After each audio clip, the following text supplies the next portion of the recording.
껐다 켰다, 껐다 켰다. 껐다 켰다, 껐다 켰다. 이 영상 보고 난 후에는 에어컨을 껐다 켰다 하지 마세요.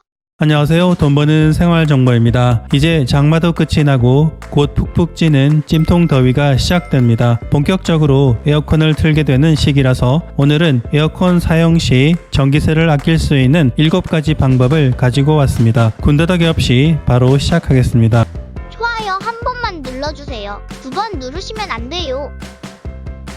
에어컨 전기료 아끼는 첫 번째 방법입니다. 많이들 들어보셨을 텐데요. 에어컨은 수시로 껐다 켰다 하면 안 된다는 것. 하지만 그것은 에어컨의 기계에 따라 다를 수 있습니다. 에어컨은 정속형과 인버터형이 있는데요. 최근에 나온 것은 대부분 인버터형이긴 하지만 아직 정속형도 팔고 있기 때문에 확인을 하시는 것이 좋습니다. 이것을 구분해야 하는 이유는 에어컨의 작동 방식이 다르기 때문에 에어컨의 전기료를 절감하는 방법도 다릅니다.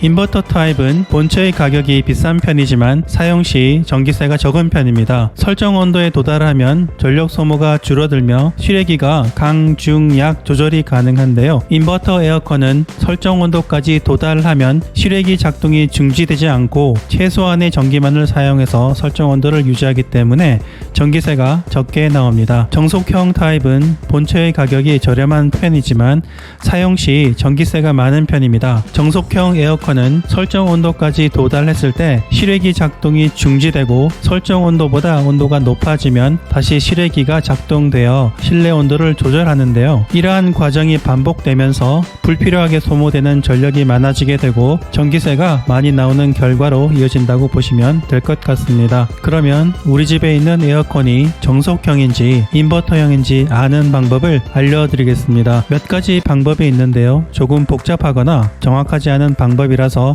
제일 명확하지만 비교적 쉬운 방법 한 가지를 알려드리도록 하겠습니다. 저희 집에 있는 에어컨을 예를 들어서 정속형인지 인버터형인지 검색해 보겠습니다. 먼저 에어컨 전면에 있는 에너지 효율 스티커를 보시거나 아니면 에어컨 뒤쪽에서 에어컨의 제품 코드를 찾으실 수 있을 겁니다. 그 제품 코드로 검색을 하시는 방법이 제일 정확하고 심플합니다. 보시다시피 검색창에서 해당 제품의 제조사 홈페이지로 들어가서 상단에 있는 검색창에서 제품 코드를 입력하고 해당 제품의 사용 설명서를 클릭해서 보시면 되는데요. 이 문서에서 인버터라는 단어가 있는지 확인하실 수 있습니다. 인버터라는 단어가 없으면 정속형입니다. 인버터형의 경우 계속 켜놓는 것을 추천드립니다.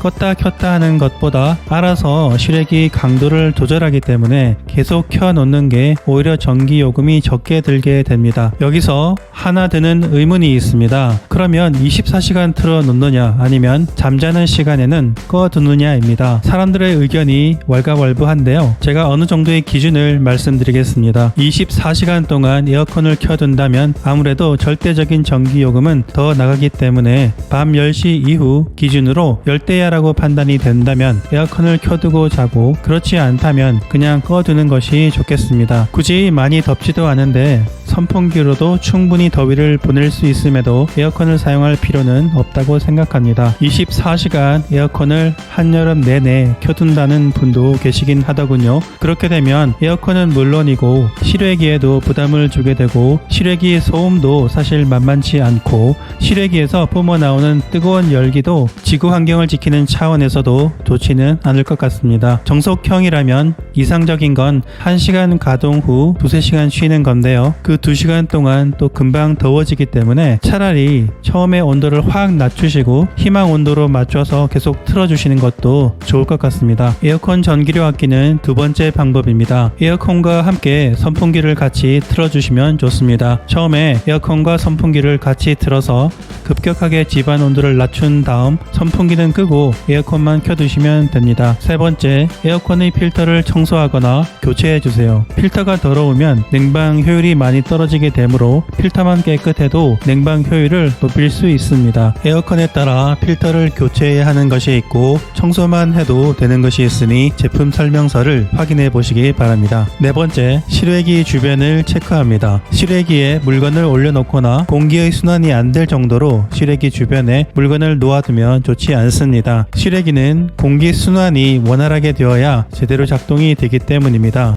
그리고 실외기 덮개는 아무거나 쓰면 안 되고 꼭 난연, 열 차단되는 걸로 덮어야 합니다. 실외기에 만약 물을 부을 때는 수돗물을 하루 정도 받아놨다 부으라고 합니다. 수돗물에 부식될 수도 있다고 하네요. 햇볕에 노출된 실외기라면 실외기가 뜨거워지는 것을 막기 위해서 타프 형태로 그늘막을 만들어주는 것도 좋습니다. 실외기 피임 세척도 해주세요. 보통 가정이라면 1년에 한 번 정도, 공장용이나 먼지가 많은 구역은 2번 정도 해줍니다. 다섯째, 에어컨의 적정 온도는 사람이나 공간의 환경에 따라 다르겠지만 통상 24도에서 26도 정도가 적당합니다. 에어컨은 처음에는 세게 틀어서 최대한 빨리 희망 온도로 도달하게 되면 그때부터는 전기를 적게 사용하게 됩니다. 저 같은 경우는 희망 온도를 26도로 맞춰놓고 틀고 있습니다. 여섯째, 바람 세기와 바람의 방향을 확인합니다. 에어컨을 가동했을 때 바람의 세기를 강풍으로 틀었다가 점점 줄이는 방식으로 사용하면 전기세를 절약하는데 도움이 됩니다. 처음에는 바람 세기를 강풍으로 틀었다가 실내 온도가 희망 온도에 도달한 후에는 약풍으로 줄이는 것이 좋습니다. 에어컨을 효율적으로 사용하기 위해서는 바람이 부는 방향도 중요합니다. 더운 공기는 위로 향하는 성질이 있기 때문에 이 원리를 이용해 공간 위쪽의 온도를 낮추면 좀 더 빨리 시원해질 겁니다. 방법은 에어컨의 날개나 선풍기 방향을 위로 향하게 한다면 공기의 순환 흐름을 이용해서